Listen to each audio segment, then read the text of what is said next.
Hello and welcome to Sex and the State. I'm your host, Kathy Reisowitz, and today's post is Jonah Hill's boundaries are in practice misogynistic as all hell. Sorry, dudes defending him. Worry not, my babies. I know you all have been waiting with bated breath for my take on Jonah Hill versus his ex, Sarah Brady.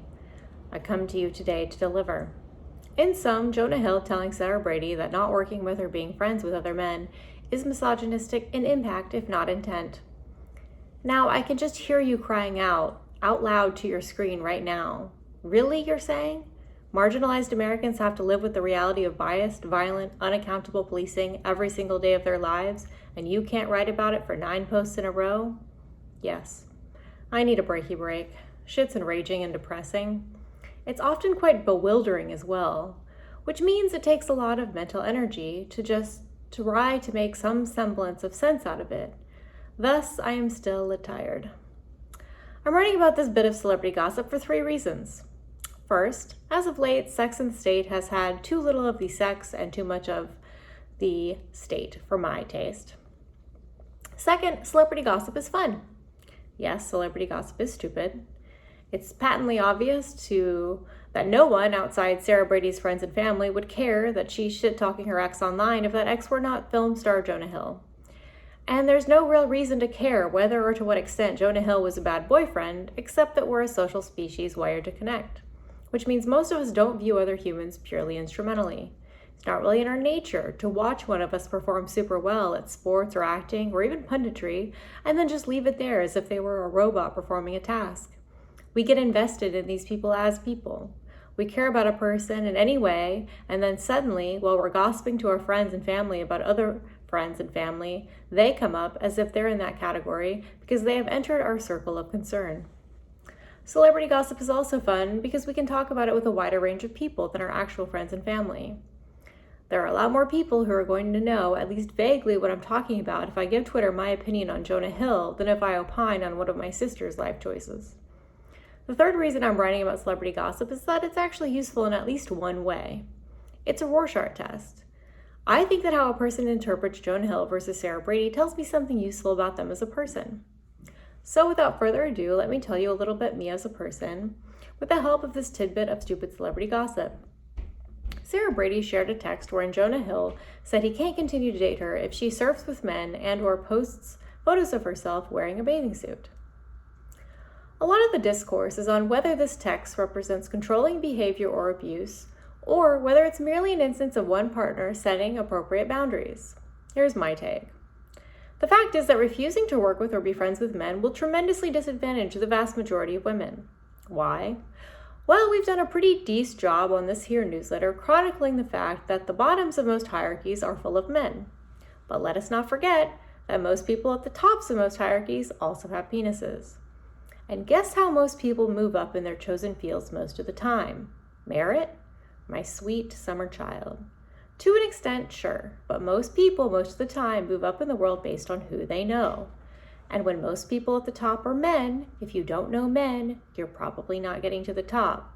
Except in rare cases, any man who asks his female partner to forgo working with or befriending men is necessarily asking her to curtail her own career progression.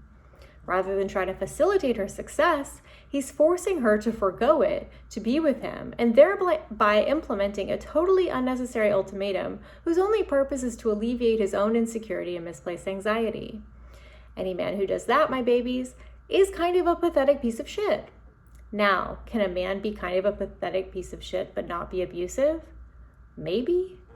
This is one of those times where I'm reminded that consent is a spectrum. I wish the line between setting healthy, appropriate boundaries and engaging in controlling behavior that's at the very least heading toward abuse were as thick and as bright as I am.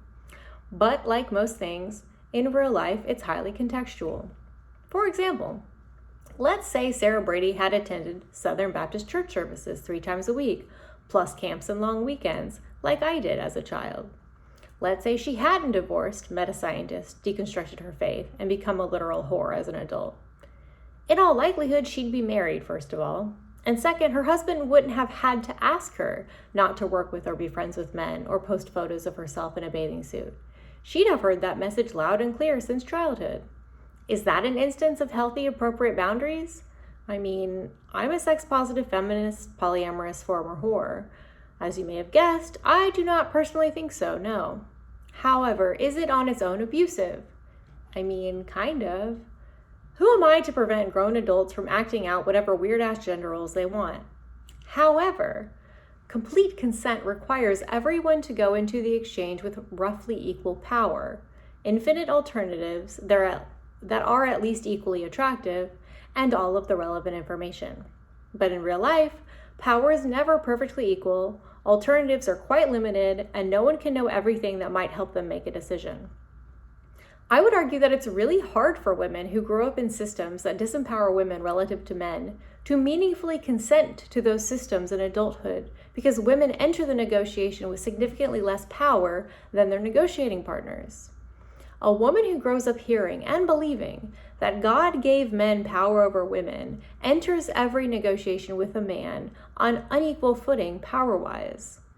And here the complementarians will say, but men are supposed to use that power to protect and provide for women. And to that I would say, I could really give half a rat's ass how things should be, when the reality is that men abuse women and girls more often and more severely in highly gender inegalitarian communities. It's almost like power corrupts. However, Sarah Brady doesn't seem to hold particularly patriarchal views, which makes what Jonah Hill said to her both more and less fucked. It's less fucked because at least she wasn't hamstrung by a childhood being explicitly told that wives should obey their husbands. But it's also more fucked because it's undeniably controlling to choose to date someone who you know thinks it's fine to post swimsuit pics, whose job, in fact, involves wearing a swimsuit in public and promoting herself on social media, doing her job, and then threaten to leave her if she doesn't change this pretty fundamental aspect of herself that you, again, were fully aware of when you chose to date her. So that's that on that. One more thing. There's actually a fourth reason I'm writing about this bit of celebrity gossip, other than having another excuse to rail against evangelical gender ideology. Okay, so a fifth reason. I think I'm partially worked up about this because I once dated a man who asked me not to post certain photos of myself and to stop working with and being friends with other men. I shouldn't have to say this, but judging by some of the takes on Jonah Hill, I do. He was extremely jealous, insecure, and controlling. I wish I could say I left on that basis alone, because honestly, have you met me? Had he met me? But the truth is, I didn't leave that relationship until I could no longer ignore the fact that I was riding on a bus speeding toward physical abuse. Perhaps it's theoretically possible for a man who's not abusive to make not posting bathing suit photos and not working with or being friends with other men a condition of the romantic relationship. But abuse ultimately comes down to power. Any agreement is consensual to the extent that it's made between two equally empowered parties. Two people who are equally free and able to walk away can behave badly, but abuse requires that one person faces much worse consequences if they try to skedaddle. From a very young age, my mom would tell me, never enter into any relationship you can't leave. As a kid, I got it to some extent. I had mad social anxiety and hated authority. I didn't want to be anywhere I couldn't leave. But as I've gotten older, I've begun to see the layers. People treat you better when you know you can easily walk away from them at any time. Most people intuitively know, even if they never think it consciously, that they can only get away with abusing people who cannot easily walk away. Perhaps it's possible that not every man who actively seeks to disempower his female partner is necessarily an abuser, but they're all definitely losers. And every single abuser seeks to disempower his female partner. So, what have we learned about me as a person from this event? 1, my mom is a wise lady. And 2, learn from my mistakes. Don't date losers.